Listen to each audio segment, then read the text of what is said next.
우리가 이제 세 번째 성서 교리를 공부하는데요. 잠깐 복습을 좀 하겠습니다. 오늘 제목은 성서의 역사를 알면 성경이 풀린다는 내용입니다. 그래서 이제 성서의 역사를 볼 때 흔히 이제 한 가지 측면을만 이제 성서의 역사를 살펴보는데 창세기부터 계시록까지 실은 그렇게 보면 좀 헷갈려요. 그래서 실은 성서의 역사는 두 가지 측면에서 봐야 돼요. 그래서 그것이 왜 중요한지 오늘 좀 설명을 하고 공부를 해보겠습니다. 우리가 제일 첫 번째는 이제 십자가 승천 그리고 하나님 우편에 앉는 게 어떤 것이냐를 이제 살펴봤어요. 그래서 제일 첫 번째 십자가 그리스도의 죽음은 속죄 즉 죄를 없애고 죄 사함을 준 유일한 수단이에요. 다른 방법이 없어요. 우리 속죄에 대해서 자세히 공부를 했습니다. 그렇죠? 두 번째는 그렇기 때문에 십자가는 절대 반복되지 않아. 한 번으로 모든 것이 끝납니다. 그리고 이 십자가를 통해서 이제 사단과의 싸움에서 죄와의 싸움에서 이제 완전히 패배시키는 역사를 십자가가 보여주는 것입니다. 그리고 그분은 그 십자가를 이루신 다음에 승천하셔서 이게 끝나는 게 아니에요. 승천하셔서 하느님 우편에 앉으셔가지고 이 구속을 적용시켜야 돼요. 그 일을 이루신 다음에 다시 이 땅에 재림하십니다. 그죠? 그래서 죄의 세상에서 우리를 구원하시고 영광과 권세 가운데 우리를 초대하시는 것이 이 내용입니다. 흐름이죠. 자, 이제 두 번째는 이제 2장인데 2장이 가장 내용이 많고 설명할 게 너무 많아요. 그래서 이제 2장은 시간을 좀 많이 들일 겁니다. 많이 들일 거예요. 우리가 지난번에 이제 성소의 제사 제도기 때문에 제사 제도 그 희생 제물이 왜 필요하냐, 그 의미가 뭐냐를 살펴봤어요. 그래서 이제 희생 제도가 이제 어떤 의미가 있는지 5가지 측면에서 우리가 살펴봤는데, 첫 번째는 죄 심각성 알려줘요. 예수님 오실 때까지 이 희생 제사를 드림으로 죄가 얼마나 심각한가를 깨닫게 해줘요. 두 번째는 복습하는 것입니다. 두 번째는 인간이 아닌 하나님께서 구원에 대한 해결책을 마련하신 거예요. 인간의 힘으로 마련할 수 없어요. 그죠? 그래서 하나님께서 양을 준비하셨어요. 그리고 인간의 노력을 해결할 수 없는 그것을 하나님께 해결하시는 방법, 그것을 설명해 줍니다. 세 번째는 이건 예표적이에요. 구약에는. 구약의 제사 제도는 예표적입니다. 누가 오실 때까지? 예수님이 오실 때까지 모형과 실체로서 예수님이 오실 때까지 제사 제도를 드림으로 뭐 하는 거예요? 예수님이 오심을 준비하고 구속의 의미를 깨닫는 거예요. 자, 그리고 우리는 이 율법은 절대 우리의 구원을 줄 수 없어요. 율법의 원칙은 알려주지만 구원해 줄 수는 없어요. 그래서 하나님의 은혜로 어떻게 구원을 얻는지에 대한 그 은혜와 사랑을 배웁니다. 다섯 번째는 여기에 무엇이 담겨 있냐면 어떻게 그리스도인으로 살아갈 것인가, 구원받은 자가 어떻게 살아갈 것인지를 설명한 것이 이제 다섯 번째예요. 그래서 이제 구약의 제사 제도를 통해서 이러한 원리를 다 담으신 것입니다. 이미 복습을 했고, 자, 오늘 이제 3장 할 텐데, 세 번째 시간인데, 이제 2장이 총 5개의 부분으로 나눠져 있거든요. 이 5개의 따로따로 돼 있지만 한 가지 중요한 흐름이 있는데, 성소가 뭐고 창세기부터 계시록까지 어떻게 성소의 역사가 흘러가는지를 돼 있어요. 그래서 이 부분을 이제 좀 살펴보겠습니다. 자, 성소의 목적인데 우린 여러 번 드렸어요. 그리고 이 사경회 때도 성소가 목적이 뭐냐를 들었습니다. 성소의 목적하면 가장 대표적인 성경절이 출애굽기 25장 8절 9절인데요. 내가 그들 중에 뭐할? 거할 성소를 그들의 나를 위하여 짓다. 그러니까 성소는 뭘 위해서 주어졌다고요? 하나님이 우리와 함께 하기 위해서 지어진 거예요. 내가 너와 만나고, 그래서 하나님이 우리와 함께하기 위해서, 우리가 만나기 위해서 지어진 것이 성소예요. 자, 성소의 목적은 분명합니다. 하나님께서 우리와 함께하기 위해서 만들어진 거예요. 교제도 성소의 주요 목적은 만날 수 있는, 함께할 수 있는 장소예요. 죄인이 또 하나님과 만날 수 있는 장소인데, 자, 여기 보시면 두 가지 측면이 있다고 그랬죠. 이 두 가지 측면을 이해하셔야 돼요. 지상의 최초의 거주자들이, 그들이 성소를 택했던 곳은 에덴 동산의 나무 밑이었다. 그곳에서 하나님께서는 인류의 조상과 교통하셨다. 그러니까 에덴 동산이 뭐예요? 성소예요. 하나님 여기서 만났다잖아요. 자, 근데 또 하나의 성전이 뭐냐면, 집사님 읽어주시겠어요? 영세전부터. 영세전부터 광명하고 거룩한 스룹 천사로부터 사람에 이르기까지 모든 피조물을 창조주께서 내재하시는 성전이 되도록 하는 것이 하나님의 목적이었다. 자, 여기 보시면 여기는 지금 너, 나 이렇게 만나는 거예요. 이 에덴 동산에서, 그죠? 근데 밑에 내용은 창조주께서 어디 계신다고요? 내 안에 계시는 거예요. 자, 이거랑 같아요, 달라요? 좀 다르죠. 그러니까 성소는 두 가지 측면에서 이해를 해야 돼요. 자, 그래서 성소는 하나님과 함께 하는 건데, 성경 하나님 함께라는 언어를 쓸 때는 항상 이 두 가지 전제 조건이 붙어요. 생명적 언어예요. 생명이 없는 데서 어떻게 내가 뭐 소통하고 교통해요? 생명이 있는 자만이 소통할 수 있잖아요. 그러니까 생명의 관계에 있어요. 항상. 두 번째는, 그러니까 나는 아브라함과 이삭과 야곱의 하나님이라 할 때 무슨 관계예요, 그게? 이미 생명적 관계예요. 죽은 자랑은 소통하 그렇게 부르지 않아요. 이해되시겠죠? 그래서 사도개인이 예수님께 묻잖아요. 부활에 대해서. 부활을 안 믿으니까 모세 오경밖에 안 믿거든요. 사도개인들은. 예수님 찾아와가지고 세금 문제는 바리새인이 찾아와서 세금 문제를 따지고, 사도개인이 그다음 와가지고 부활 문제를 따져요. 아, 이게 내가 이 사람 결혼했고 죽었어. 저 사람 결혼해. 계속 이제 했는데 여자가 올라가면, 하늘 올라가면 과연 나는 누구랑 사냐. 그래서 이제 부활의 허구성을 이제 설명하려고 그러는 거거든요. 근데 너희가 성경을 모르느냐, 하나님 능력도 모르느냐. 이게 모세 오경에 나타난 하나님을 설명하는 거예요. 모세 오경만 믿으니까. 그러니까 너희가 아브라함의 하나님, 이삭의 하나님, 야곱의 하나님인지 모르느냐. 그 존재가 죽었어요? 살았어요? 그러니까 이게 그냥 죽은 존재 인식하지 않는다는 거예요. 아브라함과 이삭과 야곱의 하나님인 줄 알지 못하느냐는 그 말은 그 존재가 죽은 자가 아니라고 하는 거예요. 생명을 가진 자를 인식하는 것입니다. 그러므로 성경에서 하나님과 함께라는 이 언어는 언제나 생명적 관계를 선행해요. 죽은 사람과 무슨 소통을 해가 만나고 그래요. 그 다음에 무슨 관계예요? 사랑의 관계의 언어예요. 이걸 항상 생각을 하셔야 돼요. 기본적으로. 이게 전제가 갈려 있어요. 자, 그래서 외적인 임재예요, 요거는. 그죠? 외적인 임재를 얘기하는 거예요. 지금 에덴 동산에서 누구랑 만난 거예요? 하나님과 만났잖아. 이렇게 만났단 말이죠. 네, 외적인 만남이에요. 근데 이거는 무슨 만남이에요? 내적인 만남이에요. 그래서 하나님과 함께라는 것은 이 언어에는 이 두 가지가 같이 주어집니다.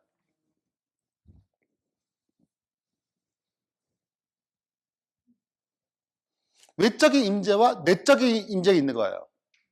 네. 하나님 여기 계세요? 외적인 임재예요. 내 안에 계세요? 내적인 임재예요.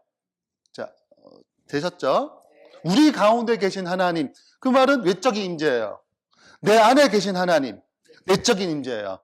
둘 다 성전의 개념이에요. 성소라는 개념 자체가 그분이 계시잖아요, 여기? 그러면 성소가 돼요. 만났으니까.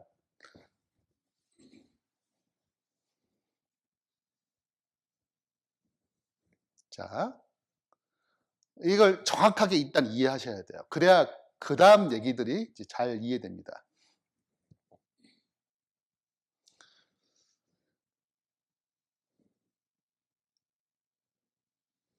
자, 이제 정리를 해볼게요. 자, 성소는 하나님이 우리와 함께 하시는 건데 두 가지 측면이 있어요. 외적인 측면이 있고 내적인 측면이 있어요. 자, 그래서 중심 개념은 외적인 측면이 있고 내적인 측면이 있는 거예요. 내 곁에 계시는 거예요. 내가 하나님 안에 있는 것입니다. 하나님이란 존재 안에 우리가 다 있어요. 그래요? 근데 그 내적인 게는 내 안에 계시는 거예요. 우리가 누가 안에 있는 거예요? 하나님? 아니, 하나님이 내 안에 있는 거예요. 하나님, 우리 안에 있는 거죠. 자, 이 두 가지 측면이 항상 같이 존재해요. 예. 하나님이 내 안에, 내가 누구 안에? 하나님 안에. 이게 같이 늘 존재한다.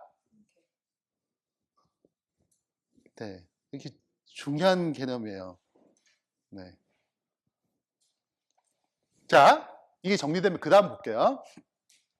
체험을 어떻게 해야 되냐면, 하나님과 동행하는, 하나님 여기 지금 나와 함께 계시 이렇게 느낀단 말이죠. 동행하는 느낌, 함께하는 느낌. 마치 구름 기둥과 불 기둥이 지금 가잖아요. 지금 우리와 하나님이 함께하구나 느끼잖아요.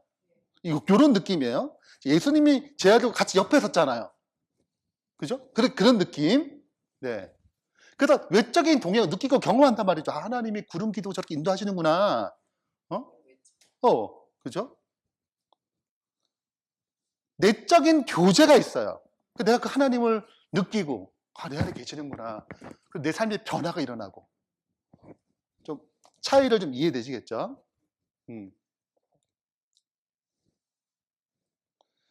자, 이거는 이제 신학적 체험의 초월성이라고 그래요. 하나님이 항상 다 계신데, 미국에도 있고 다 있대, 여기. 그죠? 함께 계시고. 이 하나님 내재성이라고 그래요. 우리 안에 계시는 것입니다. 가장 가까이에. 이런 특성을 갖고 있어요. 자, 표현 방식은 어떻게 다르냐면 상황과 환경 안에서 우리에게 역사하세요. 네.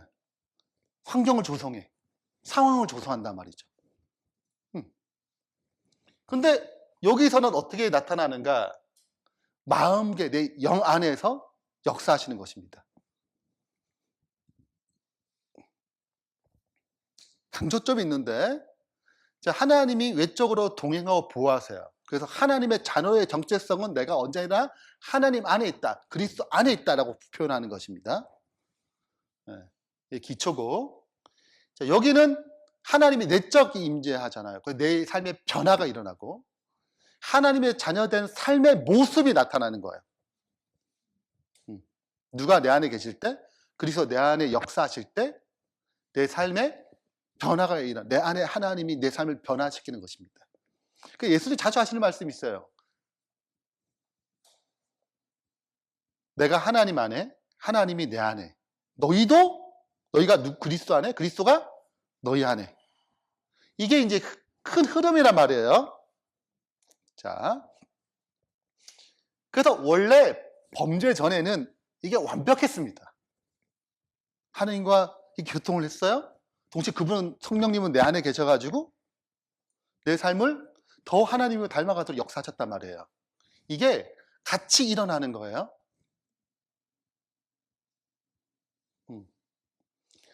성령님은 늘 보이지 않는 존재로 우리 안에 계세요.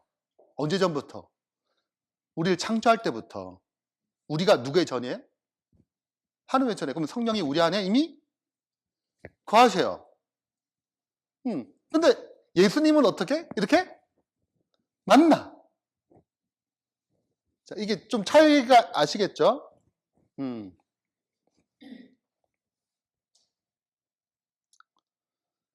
자, 근데 선악을 알게 한 나무를 먹지 말라고 하나님이 뭐 하셨어요? 말씀하셨어요. 자,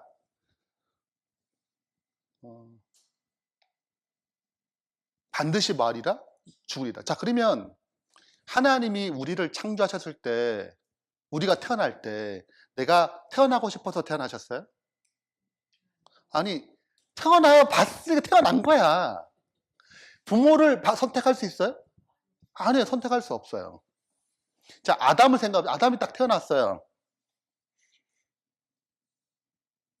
자기가 선택한 건가요, 태어남이? 아니에요. 태어난 거예요.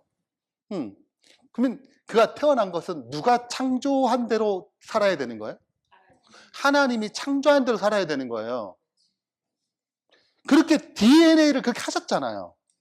그러니까 아담이 하나님이 창조하는 그 원칙대 원리대로 살아가는 것, 그 삶 자체가 행복한 삶으로 디자인한 거예요. 하나님이 생각하는 행복의 관점을 그대로 누가 투영한 거예요?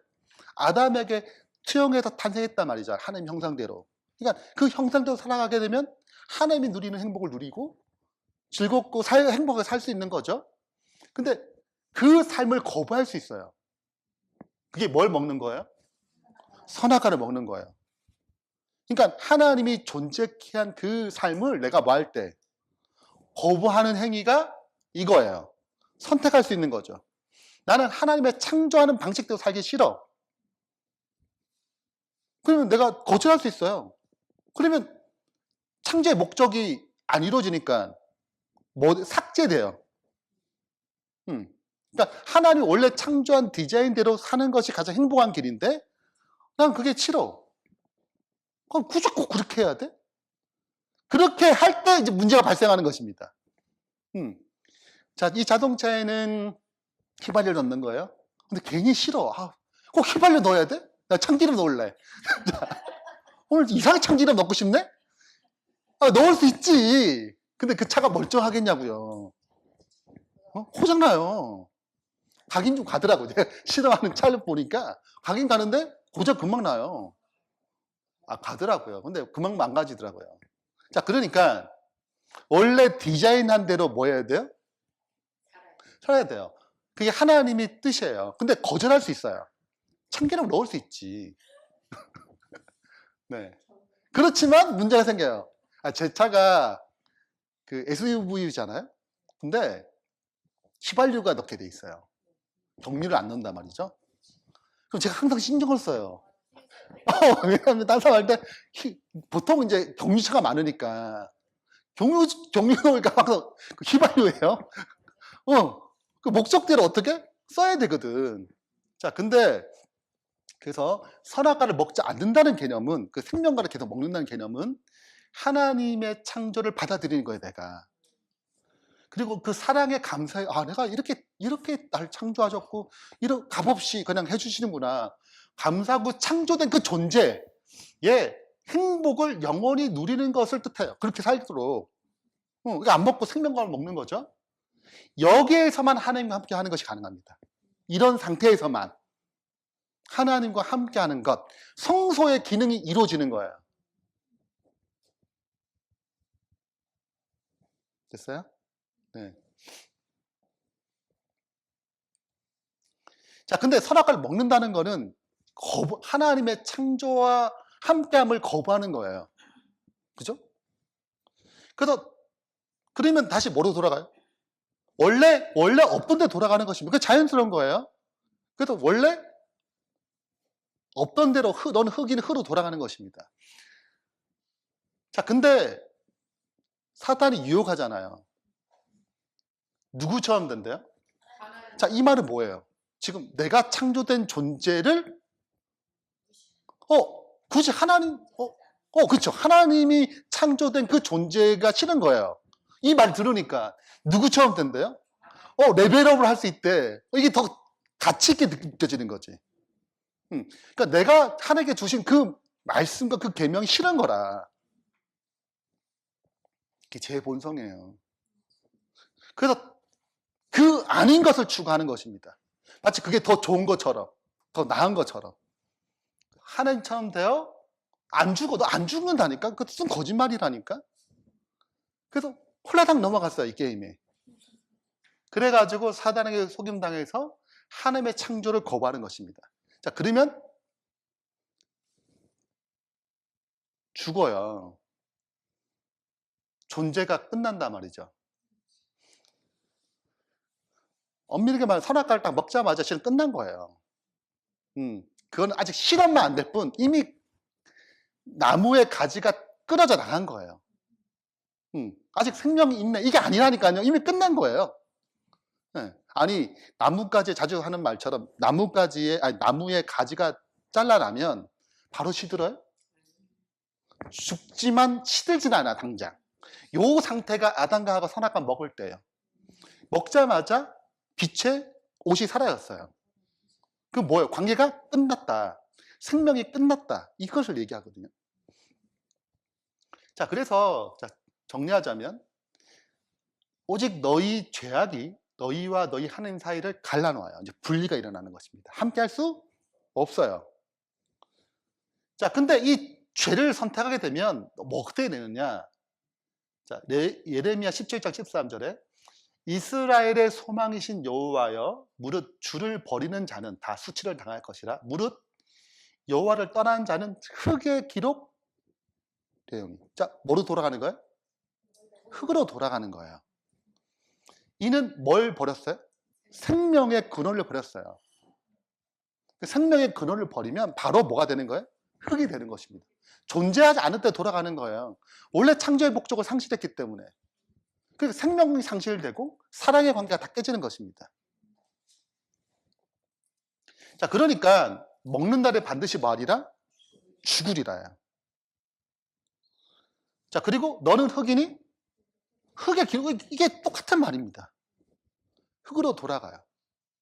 자, 그러면 죄를 지으면 성소의 목적이 파괴돼요. 내 안에 있는 하나님이 떠나가요. 더 이상 하나님 나랑 교통할 수 없어요. 이게 다 끝난 거예요. 왜? 난 이미 죽은 자가 돼서 존재하지 않아요. 생명이 존재하지 않는데 어떻게 그분이 나랑 함께 있어요? 없어요. 이미 무로 돌아갔단 말이죠. 비존재로. 그러니까 무슨 소통 아무것도 하지 않아요. 그러니까 우리는 지금 걸어 다니지만 이건 존재하는 게 아니에요. 하나님 입장에는. 이미 죽은 자로 여겨요. 태어날 때부터 죽은 자로 태어났어. 죄는 있는데 살아있는 존재가 아니고 하나님 보시기엔 이미 끊어진 상태로 태어난 거예요. 자, 그래서 하나님과 함께 할 수 없어요. 생명과 사랑 관계가 깨진 거예요. 분리가 된 거죠. 존재가 사망, 비존재로 간 것입니다. 그래 당연히 뭐 할 수 없어요? 임재할 수 없어요. 자, 이것이 범죄한 결과입니다. 자, 그러니까 이 문제를 해결하기 위해서 누가 오시기로 약속하신 거예요? 예수님이 오시기로 약속하신 거예요. 제가 이 말에 참 드릴 말씀이 많지만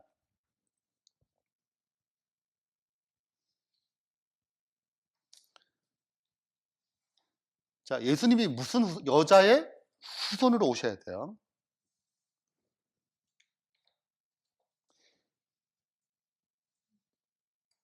자, 내 머리를 상하게 합니다. 네. 다음 기회에. 네. 자, 이제 보세요. 그러면 그래서 이 아담과 하와가 받아들였을 때 뭘 입혔어요? 가죽옷을 입혔어요. 자, 누가 준비한 거예요? 가죽옷은 하나님 준비했어요. 양은 누가 준비했어요? 하나님 준비했어요. 다 하나님 준비했어요. 아담과 하와는 한 게 아무것도 없어요. 다 하나님이 준비하셔가지고 그 믿음에 반응한 자에게 그 벌거벗은 그 상황을 입힌 것입니다. 그죠? 그 전적으로 누가 준비하는 게 구원은? 하나님 준비하는 거예요. 그것을 뭐로 표현하는 것입니까? 제사 제도로 이제 표현하는 거예요. 자, 그러므로 성소의 목적을 회복시키는 것입니다. 자, 그러니까 제사 제도가 추가된 거예요. 그러니까 구성이 바뀌었어요. 전에는 죄가 없었으니까 제사 제도 같은 필요 없었는데 희생 제물이 필요 없었단 말이죠. 왜? 죄가 없었으니까. 근데 이제 죄가 들어오니까 구성이 바뀐 것이죠. 그래서 제사 제도가 추가된 거야. 곧 누구? 예수님이 피 흘림이 추가된 거예요. 그래야지 다시 뭐 할 수 있어요? 함께 할 수 있거든요. 그러니까 범죄 전의 구성과 범죄 후의 구성이 달라진 거예요. 범죄 전에는 죄가 없었으니까 그냥 함께 할 수 있어. 그냥 바로 소통이 돼. 근데 범죄 후에는 소통이 안 돼요. 이미 존재가 끝났거든. 그러니까 다시 뭐 하려면, 다시 하나님과 교통이 되고 하나님 내 안에 임재하려면 이 죄를 처리해야 되고 나를 구원해, 날 생명을 줘야 돼요. 새로운 생명을 줘야 되죠. 생명이 없는데 생명을 부여해야 되잖아요. 그래서 예수님을 통해서 이 죄사함을 하시고 생명과 사랑 관계를 다시 회복시키는 것입니다. 다시 생명을 불어넣어요. 우리에게. 그래서 사망된 존재를 뭐로 만듭니까? 생명을 주는 이 생명은 누구랑 소통할 수 있어요? 하나님과 소통하는 생명이에요. 그리고 누가 우리 안에 계세요? 성령이 우리 안에 내재하는 것입니다. 다시 외적으로 내적으로 어떻게 임재가 시작되는 거죠. 그럼 공부 다 끝난 거예요. 네. 자, 그 타락 후 성소의 구성이 변화됐다는 것이 이제 무슨 말씀인지 이해되시겠죠? 자, 그래서 타락 후에 죄로 인해 인간은 죽은 자가 되었으므로 더 이상 하나님과 교통할 수 없어요. 함께할 수 없어요. 자, 그러므로 누가 필요해요? 예, 죄를 해결하는 장치가 필요하게 됐고, 죄의 삭은 사망이기 때문에 인간을 대신하는 피 흘림을 통해 하나님과 함께할 수 있는 길이 열렸어요. 다시 생명과 사랑 관계가 맺어지는 것입니다. 이거를 넣은 거예요. 그러니까 성소 제도에 성소의 뜰은 원래 없었어요. 성소의 뜰은 제사잖아요. 그건 원래 없었던 거예요. 타락 전에 원래 없었던 거지. 뭐 한 후에 주어진 거예요? 범죄 후에 이 제사가 그 안에 들어간 거예요. 다시 뭐 하려고? 함께 하기 위해서예요.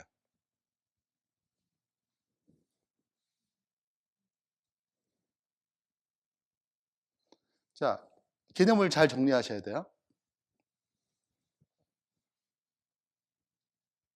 됐나요?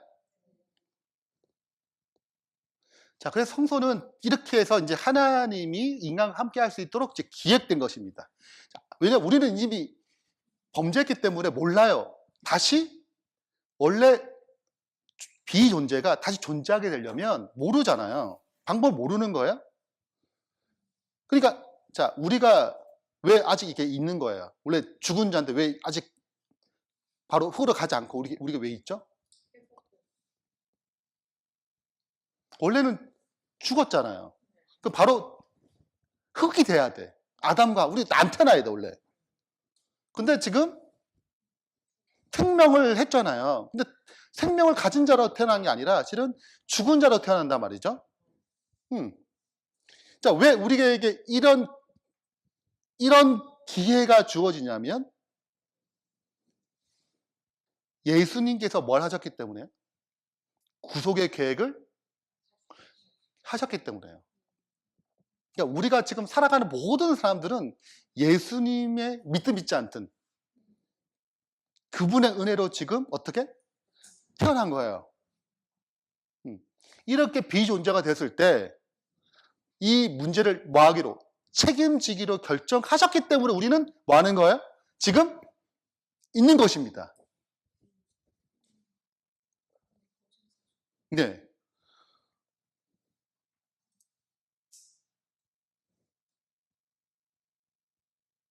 근데 이제 그 예수님을 안 믿으면 원래 존재하지 않은 대로 돌아가는 거예요. 네. 우리에게 기회가 주어진 거죠. 구원받을 수 있는 기회, 선택권이 주어진 것입니다. 자, 이제 정리하자면 범죄 전의 성소만 있었어요. 네, 그 성소란 희생 제사가 없는 성소예요. 왜? 죄가 없었으니까. 범죄 후에는 뭐가 들어온 거예요? 이 성소의 개념에 희생 제사가 들어오면서 성소란 뜰이 존재한 거예요. 뜰. 지성소, 성소, 성소의 뜰 이 세 구간이 되어 있는데 성소의 뜰이 이제 들어오게 된 것입니다. 양이 죽이는 장소가 들어온 거예요. 그래서 정리하자면 성소란 하나님께서 다시 우리와 함께 살기 위해서 자신의 생명을 희생하여 우리를 향한 사랑과 구원을 나타낸 곳이다. 이곳에서 하나님은 우리의 죄를 제거하고 그리스도의 의를 주심으로 우리와 영원히 헤어지지 않을 관계를 맺으신다. 그 장소가 뭐예요? 성소예요. 이것이 범죄 후에 형성된 성소의 개념입니다. 자, 그러면 이제 우리는 이제 두 가지 측면에서 접근해야 돼요. 하나는 외형적인 관점에서의 측면과 내면적인 관계에서의 측면이 두 가지 측면에서 성소를 접근해야 되거든요. 역사를.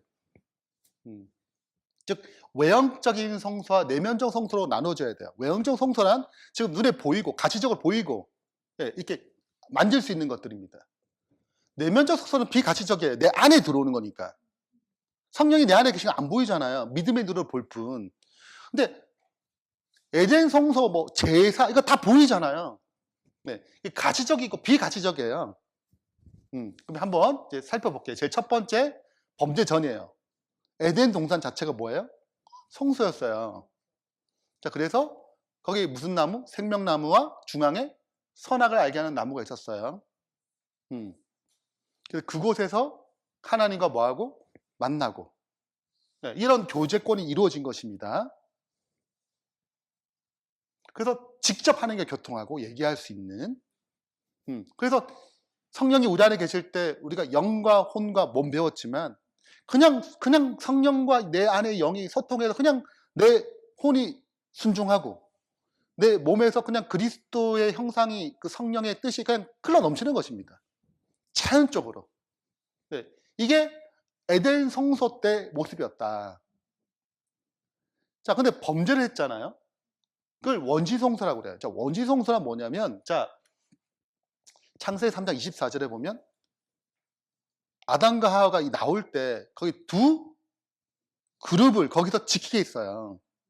근데 지성소에도 두 그룹이 있어요. 그리고 하나님이 거기 임재의 특징이 있거든요. 그러니까 이 에덴 동산은 더 이상 들어가지 못해. 네, 막으셨어요. 입구를 다 막으셨어. 자, 그러니까 제사를 드릴 때 이 원시 성소 때는 보여요. 우리가 쫓겨난 장소가 보여. 그리고 그룹 천사가 있어. 그러니까 내가 쫓겨난 것을 보이잖아. 그러면 그 앞에 가가지고 제사를 드리는 것입니다. 그럼 이 제사는 뭘 의미해요? 이 양의 희생으로 내가 어디 다시 들어가는 거야? 다시 에덴 동산에 회복하는 것을 보여줘요. 그러니까 원시 성소 때는 뭐가 에덴 동산이 있고 그 앞에서 뭘 드렸어요? 제사를 드리는 것입니다. 볼 수 있어요. 뭐를? 에덴 동산을. 그리고 이 예수 그리스도, 앞으로 오실 예수 그리스도를 표상한 이 양의 희생을 통하여 우리가 어디 들어갈 거예요?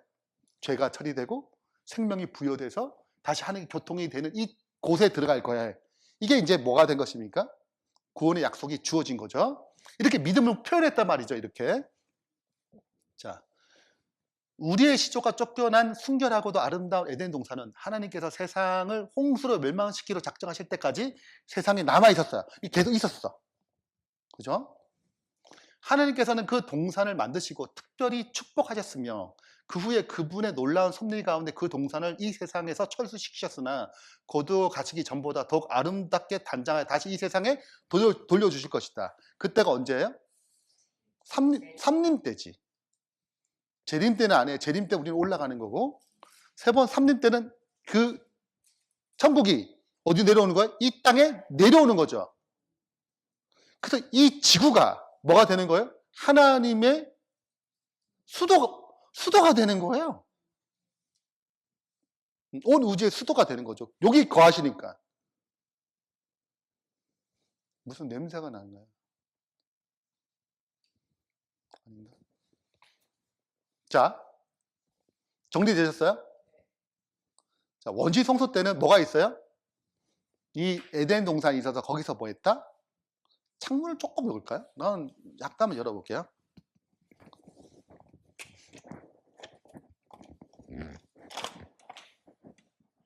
소음이 바로 들리는데?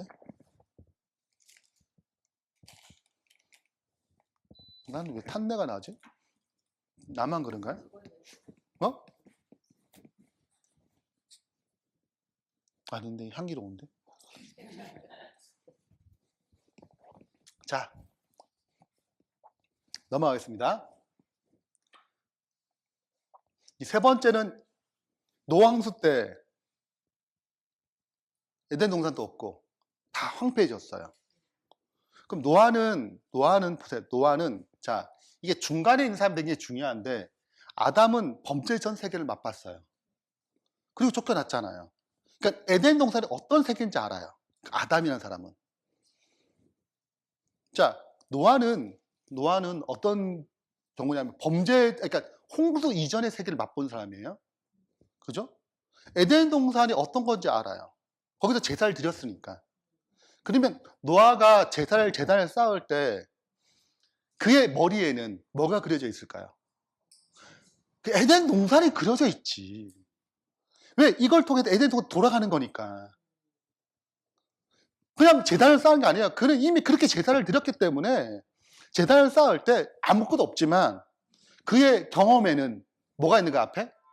에덴 동산에 있어서 이걸 통해서 에덴 동산 들어간다고 본 거예요. 그래서 이런 사람들은 되게 중요한 사람들이에요. 왜냐하면 요 중간에 다 경험을 한 사람이거든요.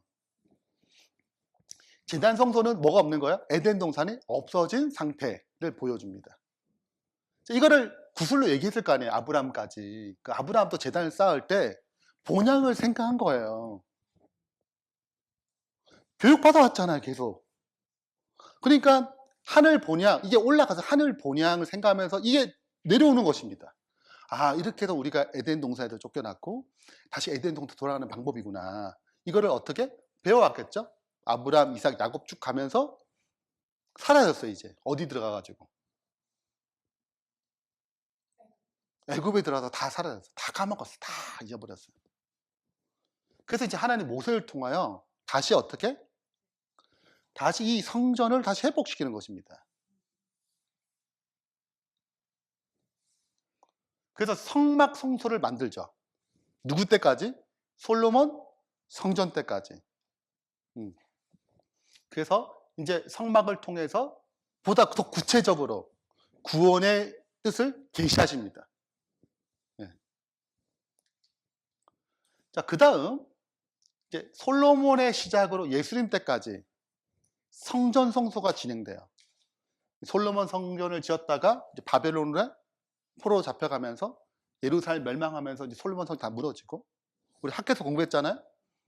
스룹바벨 성전이 다시 지어집니다. 그리고 시간 흘러서 이제 엄청난 리모델링을 한 거예요. 헤롯 왕이. 헤롯 성전, 예수님 당시에 헤롯 성전이 지금 짓고 있는 중이었고. 이렇게 해서 이제 성전 성소를 통하여 지금 누굴 기다리는 거예요? 예수님을 기다리는, 이걸 실제로 이루실 예수님을 기다리는 거예요. 그래서 예수님께서 이것을 뭐 하신 것입니까? 실체가 되셔가지고 이것을 이루시는 거예요. 네. 자, 그리고 이 실체가 뭐예요? 하늘 성전이죠. 하늘 성전이에요. 보좌 위로 올라가는 거. 이제 표상이 끝났어. 이제 이 십자가를 가지고 이 피를 가지고 어디 올라가는 것입니까? 하늘 성소가 열리는 거죠. 이제 실제 봉사가 실현되는 것입니다. 그때는 다 뭐였다면? 그림자였다면 이제부터는 실체죠.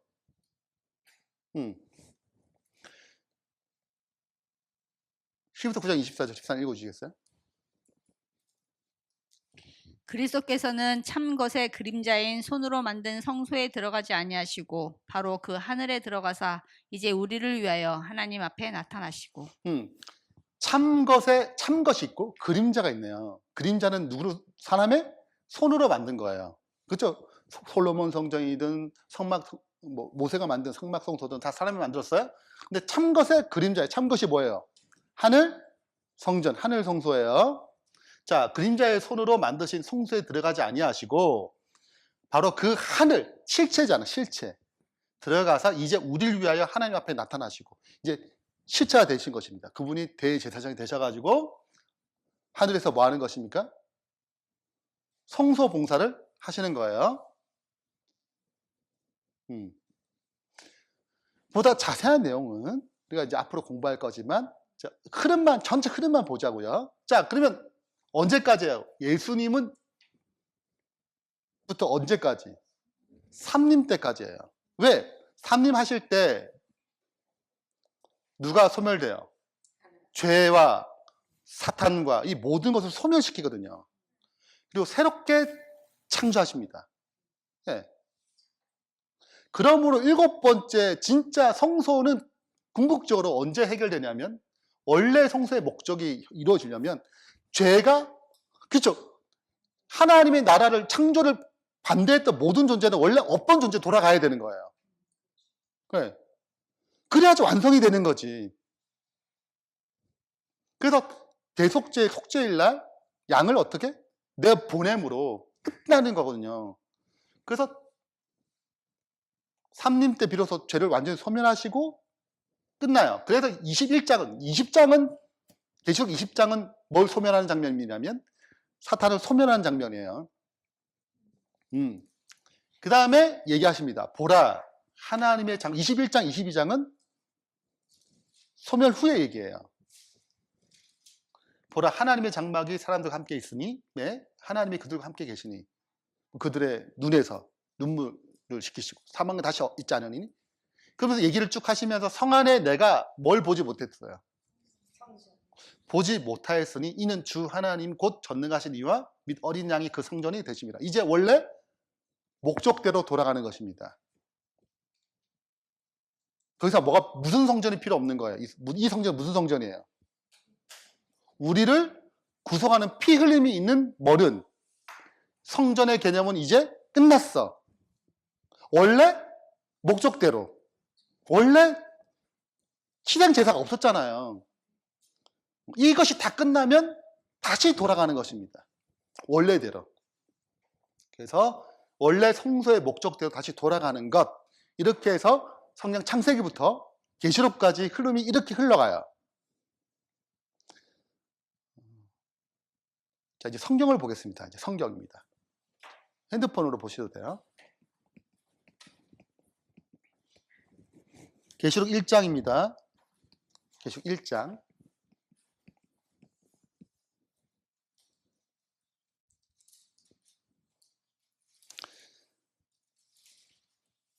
자, 성경에서 하늘 성소를 설명하는 책은 두 권에 있어요. 첫 번째는 히브리서고 두 번째는 요한계시록이에요. 다른 데는 없어요. 성경에서 하늘 성소에 대한 개념을 설명하는 책은 딱 두 가지인데 하나는 히브리서예요. 또 하나는 요한계시록입니다. 자, 히브리서는 자세한 설명을 한 게 아니라 하늘에 성소가 있고 하늘의 성소가 실체고 그렇게 진행되고 있어.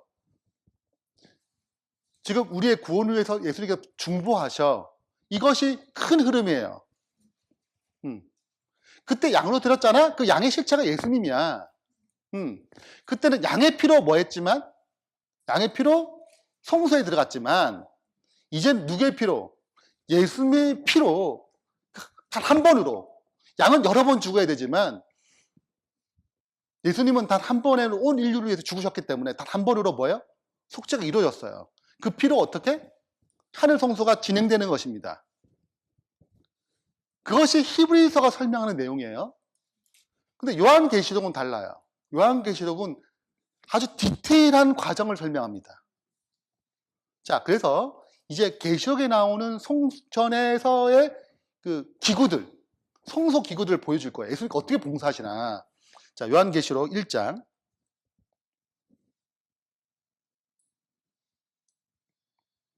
13절입니다. 12절부터 볼게요. 12절. 요한계시록 1장 12절. 보세요. 몸을 돌이켜 나더러 말한 음성을 알아보려고 하여 돌이킬 때 7 금촛대를 뭘 봤다고? 7? 자, 그 성소에서 7 금촛대는 성소에 있는 거예요. 자, 13절. 촛대 사이에 누가 계세요? 인자 같은 이가 누구예요? 예수님이에요. 발에 끌리는 옷을 입고 가슴에 금띠를 띠고 이게 무슨 복이에요? 제사장 복이에요. 아, 지금 예수님께서 지금 촛대에 계시는 거예요. 제사장이 뭐 한 것처럼 촛대는 불을 켜야 되잖아요. 성소는 지금 깜깜해요. 다 칸막을 쳐서 빛이 안 들어와요. 그러니까 뭐가 필요한 거예요? 일곱 촛대에 불을 켜가지고 그 안을 밝히거든요. 그럼 불이 계속 피려면 뭐가 필요해요? 기름이 들어가야 되고. 또 똥이 떨어져요. 똥을 제거해야 돼요. 심지를 바꿔야 돼요. 이 일이 계속 해줘야 돼요. 그걸 매일의 봉사라고 그래요. 제사장은 매일 그걸 해줘야 돼요. 불이 계속 어떻게? 탈 수 있도록. 지금 이걸 뭐 하는 거예요? 지금 예수님께서 하늘에서. 지금 촛대 사이에 이 일을 하는 거예요. 근데 진짜 하늘에 촛대가 있는 게 아닐 거 아니에요. 제 촛대 불 켜고, 기름 부족하다. 이렇게 하지 않을 거 아니에요. 기름은 성령님이니까. 그럼 이 촛대가 뭐예요? 7 교회죠. 7 교회. 자, 그래서 쭉 설명하면서 뭐가 나오냐면, 20절. 내가 본 것은 내 오른손에 7별의 비밀과 7금촛대라. 7별은 7교회 사자요. 7촛대는 7교회니라. 아, 지금 예수님께서는 하늘에서 이 땅에 제사장이 촛대를 뭐한 것처럼 보살피는 것처럼 하늘에서 촛대되는 교회에 그 불이, 복음의 빛이 말 수 있도록 계속 탈 수 있도록 성령을 공급하고 죄를 제거하고 신지, 의거든요. 그리스도 의를 계속 공급해야 되는 거예요. 그래야지 불이 계속 피거든요. 이것이 지금 예수님께서 하늘에서 뭐 하는 거예요? 일하시는 것이라고 보여주는 거예요, 지금. 자, 이제 촛대 얘기 끝났어요. 자, 그 다음 볼게요. 자, 계시록 8장 넘어가서 8장 3절입니다. 8장 3절. 8장 3절. 자, 보셨어요? 자, 8장 3절. 김영 집사님 읽어주시겠어요? 8장 3절, 4절 읽어주세요. 또 다른 천사가 와서 제단 곁에 서서 금 향로를 가지고 많은 향을 받았으니 이는 모든 성도의 기도들과 합하여 보좌 앞 금단에 드리고자 함이라. 향연이 성도의 기도와 함께 천사의 손으로부터 하나님 앞으로 올라가는지라. 자, 보세요. 자, 지금 자꾸 뭘 보여줘요? 하늘에서 진행되는 성전을 보여주는 거예요. 자, 그럼 제단이 있어요. 자, 제단이 있단 말이죠. 제단에서 우리 그 향을 피우려면 분향이 있으니까 향을 피우려면 불이 필요하잖아요, 향에. 그러면 불을 어디서 가져와요? 번제단에서 가져와요. 가져와서 향을 피워요. 그럼 향을 가지고 금단 앞에 가서 향을 놓는단 말이죠. 그럼 그 기도가 넘어가는 거예요. 그러면은 나라는 존재에 기도가 무슨 성령의 불을 담아가지고 어떻게 하나님께 올라간단 말이죠. 자, 이것을 천사들이 모아가지고 지금 예수님께 어떻게 중보하신 예수님께 드리는 것입니다. 자, 그러면 이게 드려지면 이렇게 기도가 쭉 드려지면 5절에 천사가 향로를 가지고 그 단 위에 불을 담아다가 땅에 어떻게 쏟아요. 내성과 음성과 번개와 지진이 나더라. 이제 하나님이 기도를 충분히 다 받으신 다음에 기도를 뭐 하는 거예요? 응답하시거든요. 그 응답하는 내용이 밑에 내용이에요. 근데 무슨 기도를 올렸는가 궁금하시죠? 그게 6장에 나와요. 6장, 계시록 6장. 제단에서 올라가는 기도의 내용이 나오는데 그 기도의 내용이 6장 5번째 인 뗄 때 나와요. 6장 9절입니다. 자, 어떤 기도들이 올라갔는가를 보면 6장 9절에 나와요. 그럼 디테일을 생각하지 마세요. 큰 것만 생각하세요. 자, 어떤 기도가 올라가고 있냐면 5째 인을 떼실 때 내가 보니 하나님의 말씀과 저희의 가진 증거로 인하여 죽임당한 영혼들이 어디 안에 있다고요?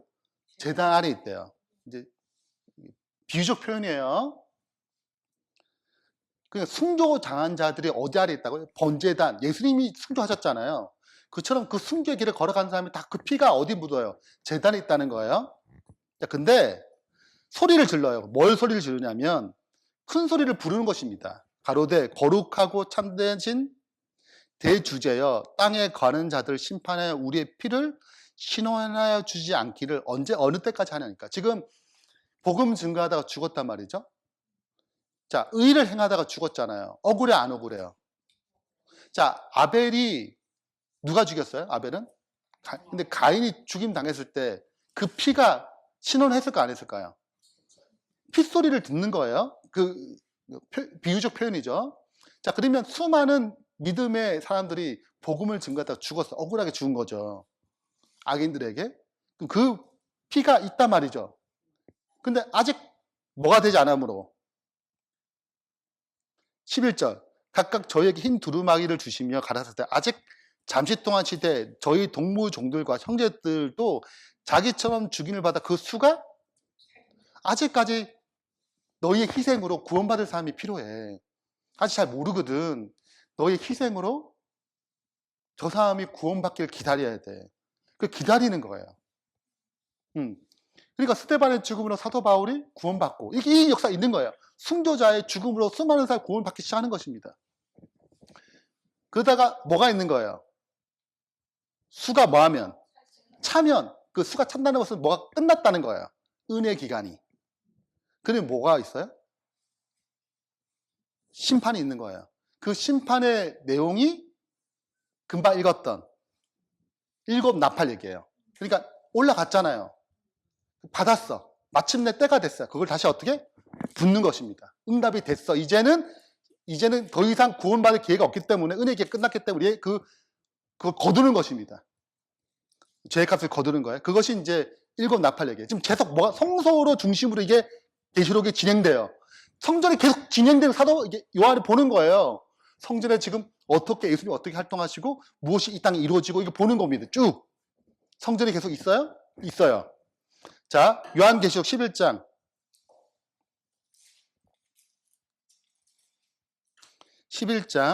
19절입니다.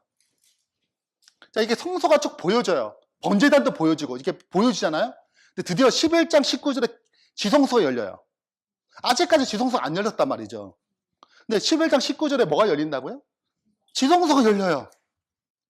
자, 지성소 열리면 11장 19절. 집사님 읽어주시겠어요? 이에 하늘에 있는 하나님의 성전이 열리니 성전 안에 하나님의 언약궤가 보이며 또 번개와 음성들과 내성과 지진과 큰 우박이 있더라. 아, 뭐가 열렸어요? 지성소가 열렸어요. 지성소가 열린 거예요. 자, 이렇게 뭐가 계속 보이는 거예요? 성소가 보여요.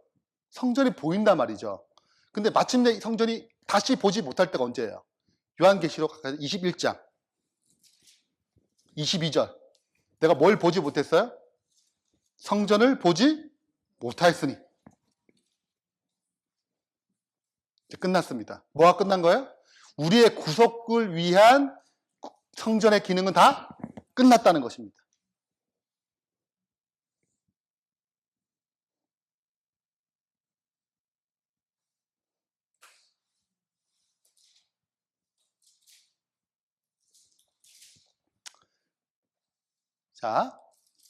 자, 이제는 두 번째 부분이에요. 외형적 성소의 얘기는 끝났단 말이죠. 여기서 다 살펴봤어요. 뭐가 더 필요해요? 그것이 궁극적인 목적은 내 안에 뭐가 이루어지는 거예요? 성소가 이루어져야 되잖아요. 그분이 거하시도록. 그래서 예수님께서 일을 하시는 것입니다. 유대인이 이르되 이 성전은 46년 동안 지었건을 내가 3일 동안 일으키느냐 하더라. 그러나 예수는 성전된 누구? 자기 육체. 예수님의 성전은 누가 거하시는 거예요? 성령이 거하시는 전이에요. 자, 그래서 드디어 이제 내면적 성소에 대한 구체적인 방법을 설명하는 거예요. 그리고 너희 몸은 성령이 거하시는 전이 되는 것입니다. 성령이 어떻게? 내가 너희 안에 있는 것을 너희가 알지라. 자, 이렇게 해서 무엇이 이루어지냐? 내면의 성전이 이루어지는 것입니다. 자, 이제 결론을 맺을게요. 자, 이제 두 가지 측면 다 살펴봤습니다. 자, 성소의 역사를 통해서 우리가 배워야 될 것들 이제 세 가지 정리했어요. 첫 번째는 구속의 전체적인 그림과 흐름을 알게 돼요. 아, 어떻게 흘러왔고 마지막에 어떻게 마칠 것인지를 전체 어떻게 쭉 살펴봤습니다. 네, 살펴본 거예요. 네. 두 번째는 이 과정을 통해서 이 하나하나를 통해서 구속의 역사를 더 깊이 깨닫게 됩니다. 우리가 뭐 디테일하게 살펴보지 못했지만 이렇게 해서 마무리되는 거구나. 이렇게 해서 이루어지는 거구나. 그리고 그 외형적 성소가 결국은 내면적 성소로 이어져서 이루어지는구나. 를 이제 알게 되는 것입니다. 그러면 우리는 이제 궁극적인 구원의 소망을 이렇게 얻는 거구나. 그리고 우리가 뭘 해야 되는지, 우리도 내면적 성소가 돼서 누굴 증거해야 돼?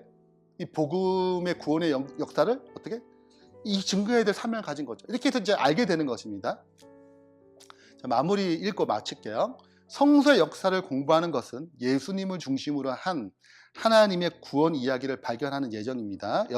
이는 우리의 믿음을 새롭게 하고 삶을 하나님의 집, 성전으로 우리를 계속 이끌어주는 거예요. 네. 자, 그래서 오늘 전체적인 어떤 구원의 역사를 큰 흐름에서 살펴봤습니다.